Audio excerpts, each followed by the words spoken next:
नमस्कार मित्रांनो, निराधार अनुदानासाठी वृद्ध महिला धडकल्या। निराधार अनुदानासाठी वृद्ध महिलांनी आंदोलन केले आहे। तर मग संजय गांधी निराधार अनुदान योजना, तसेच श्रावणबाळ निवृत्तीवेतन योजना, वृद्धापकाळ निवृत्तीवेतन योजना अशा प्रकारचे जे निराधारांना अनुदान दिले जाते ते वेळेवर होत नाही आणि हे 1,500 रुपये अनुदान हे अपुरे आहे, ते 3,000 रुपये करावे अशा विविध मागण्यांसाठी या ठिकाणी या निराधार व्यक्तींनी तहसील कार्यालय येथे आंदोलन केले आहे। त्याविषयी काय बातमी आहे ते आपण बघूयात। तर मित्रांनो, आपण जर चॅनलवर पहिल्यांदाच आला असाल तर चॅनलला सबस्क्राइब करा, म्हणजे आम्ही असेच आपल्यापर्यंत महत्त्वाचे अपडेट पोहोचत असतो, ते आपल्याला वेळेवर मिळतील। तर मित्रांनो, या ठिकाणी आपण बघू शकता की निराधार अनुदानासाठी वृद्ध महिला या तहसील कार्यालयावर धडकल्या।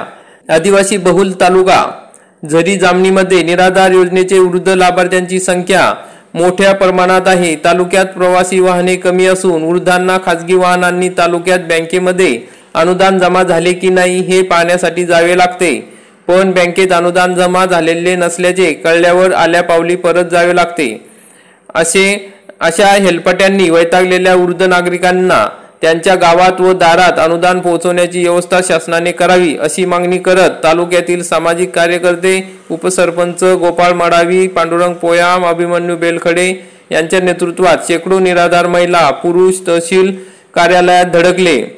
तहसीलदार नरेंद्र थोटे यांना दिलेल्या निवेदनात निराधार मानधन 3,000 रुपये करावे, नवीन निराधारांचे अर्ज गावातच भरून घ्यावे, त्यासाठी 1 दिवस निश्चित करावा, ह्यात असल्याचे प्रमाणपत्र कोतवाल तलाट्यांकडूनच घ्यावे, या महत्त्वाच्या मागण्या केल्या गेल्या। अतिशय महत्त्वाची मागणी या ठिकाणी मित्रांनो या वृद्ध महिलांनी तसेच या व्यक्तींनी या मागणी केलेली आहे। पूर्ण महाराष्ट्रामध्ये निराधार मानधन दरमहा 3,000 रुपये करणे गरजेचे आहे, तसेच हे अर्जही गावातच भरून घेणे गरजेचे आहे आणि ह्यात असल्याचे प्रमाणपत्र प्रत्येक निराधार व्यक्तींना लाभार्थ्यांना त्या ठिकाणी प्रत्यक्ष जाण्याची गरज ठेवू नये, कोतवाल किंवा तलाठ्यामार्फतच हे या ठिकाणी ह्यात प्रमाणपत्र घ्यावे। अतिशय योग्य आणि चांगली मागणी या ठिकाणी केली आहे निवेदनाद्वारे। तर मित्रांनो, आपणही आपल्या तालुक्यात तहसीलदार कार्यालयात सर्व निराधार व्यक्तींनी अशाच प्रकारचे निवेदने करावी। निवेदने केली तरच सरकार तुमच्या मागण्यांचे या ठिकाणी विचार करेल आणि अनुदान वाढेल, तसेच हे अनुदान वेळेवर प्राप्त होईल। म्हणजे निराधार लाभार्थ्यांचे जे समस्या आहेत त्या सोडवण्यासाठी आपल्याला आंदोलन करणे तसेच निवेदन करणे गरजेचे आहे। त्यामुळे सर्व निराधार व्यक्तींना विनंती आहे की प्रत्येकाने आपापल्या तालुक्यात किंवा आपापल्या ओळखीच्या व्यक्तीद्वारे किंवा कुठल्याही पद्धतीने ही आपली गोष्ट, आपली मागणी ही सरकारपर्यंत पोहोचवण्याची गरज आहे। तरी सर्व निराधार व्यक्तींनी, लाभार्थ्यांनी मिळून ही मागणी सरकारपर्यंत पोहोचावी आणि त्यासाठी आंदोलन करा किंवा निवेदने द्या अशी विनंती सर्वांना आहे। म्हणजे आपले अनुदान वाढेल आणि आपला त्रासही कमी होईल। तसेच पुढे बघू, वृद्धापकाळातील शासन जी अल्प रक्कम खात्यात जमा करतात ती काढण्यासाठी त्यांना बराच त्रास सहन करावा लागतो। बऱ्याच बँकांमध्ये पिण्याच्या पाण्याची व्यवस्था राहत नाही, बँकेत लाभार्थ्यांचे पैसे जमा झाल्याची यादी लावल्या जात नाही, पैसे वाटप करण्याचे नियोजन नाही, वृद्ध निराधार दिवसभर नंबर लागेल म्हणून बँकेबाहेर वाट बघत राहतात, याकडेही त्यांनी लक्ष वेधले आहे।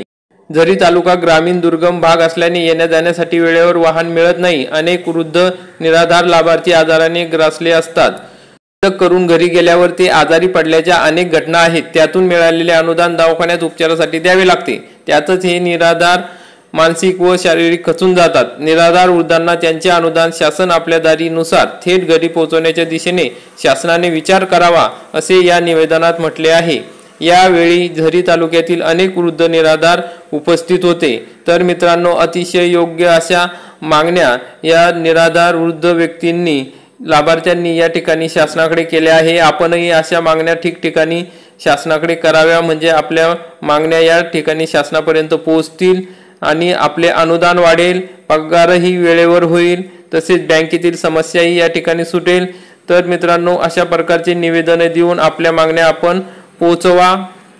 आपण हा व्हिडिओ बघितला त्याबद्दल धन्यवाद। व्हिडिओला लाईक करा आणि अशाच नवीन अपडेट बघण्यासाठी चॅनलला सबस्क्राइब करा आणि हा व्हिडिओ जास्तीत जास्त शेअर करा।